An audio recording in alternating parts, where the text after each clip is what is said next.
Hey, everybody, I'm Kelly Price, and you're tuned into JS 108 Atlanta Global Jazz Radio. Keep it locked.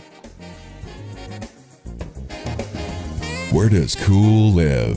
JS108Atlanta.com. Music in the key of jazz.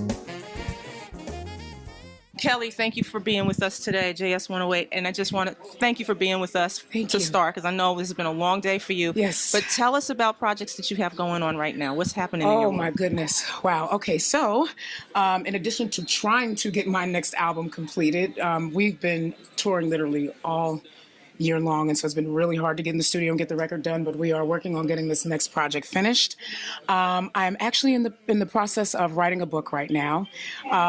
Literally, I've been through a lot of changes in recent years, and so probably in the last 5 to 7 years, I've had extreme circumstance that includes death, depression, and divorce. So I'm writing a book on how I am now living and healing after death, depression, and divorce. So I'm really excited about that because I feel like I'll have an opportunity not just to tell my story, but to help a lot of people in the process. Getting ready to start filming season 2 of Saints and Sinners. Awesome. So I'm excited about that, and I have several. Thank you so much. A gang of other television and film opportunities that have presented themselves to me, and so we'll be rolling out television projects that I'll actually be executive producing, and then some that I'll just be participating in with other people that they're doing. But just a lot of great things on the horizon. I'm super excited about what's coming. And you should be. That's phenomenal. Thank you. You are just such an incredible spirit and light. Thank you. Tell us how long you've been in this game for a minute. Yes. Talk about how you got into it and how it's expanded in general. Oh my God. Well, first of all, I never had dreams as a kid of doing this for a living. I come from a very, very strict old school Pentecostal background. We weren't even allowed to listen to R&B music in the house. And so, I always felt like that any singing that I would do, I would be a weekend warrior singing in programs around at churches, singing in my home church, wherever that is, but that I would be working, some kind of a job for a living. And I actually, as a kid, wanted to either be a lawyer or a college professor. But living in the projects in New York City, I figured that was a way that I'd be able to use my gift of gab because I love to talk and earn money and not be poor. So I thought a lawyer or a college professor.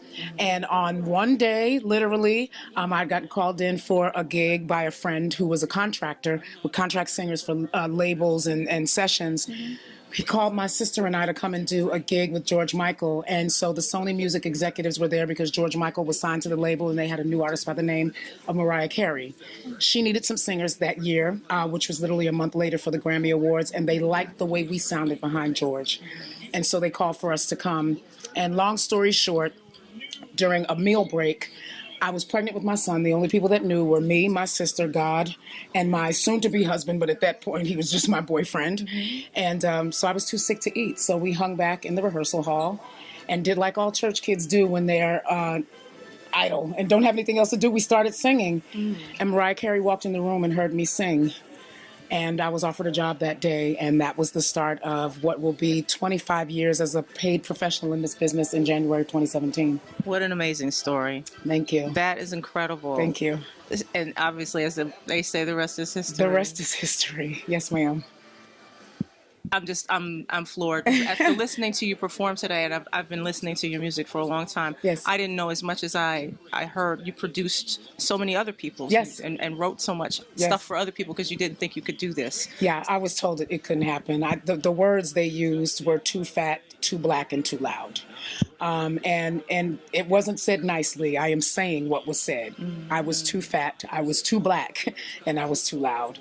And so I settled into a life as a background singer, which expanded itself to me. I became a vocal coach for a lot of artists and then their vocal producer. And then I started writing music. I was invited to write music for other artists. And so that's literally how I met so many people. I'd written for Mary J. Blige, Aaliyah before she passed. And a lot of that came through Daddy's House and Puff Daddy because he was producing for so many people, not just his own artists. He loved what I did. So he had me writing for everyone on his roster and then everyone that he was producing for in addition to that. And that's how I met R. Kelly. That's how I wrote for him as a result of that relationship. And then also with Ronald Isley, who then ended up taking me on the road with him on tour for 9 months and signing me. And then there was Soul of a Woman and so on and so on and so on. And so on. Yes. You have a strong message. Yes. I heard that tonight when you were talking your whole piece about Whitney. Yes. And your relationship with her. Absolutely. When you are talking to youth about the music industry? 'Cause Yes. I'm sure you probably interact with lots of young people. Yes. What are some of the messages that you share with them? I tell them the truth about it. There are a lot of things this is a very, very seductive business. And the things that people really aren't going to say, because it's not popular to say it, although it is the truth, is that as long as you can produce a sound that gives a fluffy bottom line to the record company, no one was really concerned about what your struggles, your challenges, or your vices are. And nobody's telling that to these young kids coming in the business. In fact, they will help you get whatever your vice is as long as you keep giving them what they need so they can have a fluffy bottom line. So it's very important to have a good support system around you so that you can stay grounded, because it's really easy to get sucked in and start to believe the hype of it all. And it's not to say not to believe that you're wonderful and that you're great, because if you're successful, you should definitely celebrate that. But you don't want to get so caught up in the hype and in the part of it that makes you believe that you're above reproach and that you're above correction, because then that's where it becomes dangerous. You believe that you're invincible, and that's how you get sucked into things. The greatest thing that I've had throughout and I said it on stage, has been my faith, and I've maintained a strong faith in a relationship with God. And I don't base that on churches. I don't base that on church people. I don't base that on how people judge me. It has been my direct relationship with God that has kept me from getting sucked into anything that could have sucked me in to this business. Wow. Yes. Well, I applaud you. Thank you. I bless you. Thank you so much. And I I appreciate thank you it. so much for your talent and Thank sharing it you. with us today. Thank you. And for being here with JS108Atlanta.com. Yes. Thank you, Kelly. Thank you. All the best to you. Thank you. Awesome. We'd love to get some